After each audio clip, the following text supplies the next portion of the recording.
All right, let's get into the story of one of London's most feared gangsters ever. And that right there, that was the simple, brutal code that mad Frankie Fraser lived by.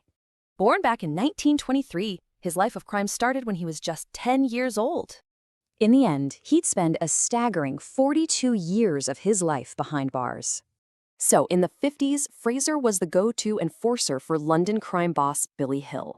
And his weapon of choice? The open razor. Absolutely brutal and terrifyingly effective. Billy Hill's payment was chilling.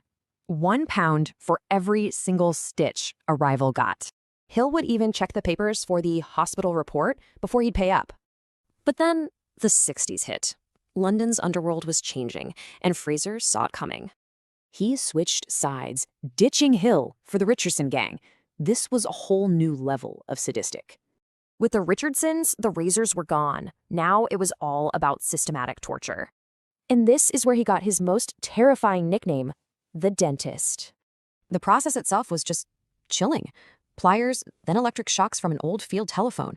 But through all this violence, Fraser had this strict, old-school underworld code. And for him, this code was everything. He never, ever broke it. Not once.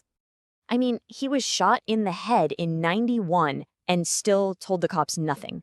His reasoning? He said the wartime blackout was a thief's paradise. That tells you everything. So what do you make of him? Vicious criminal or a man of twisted principle?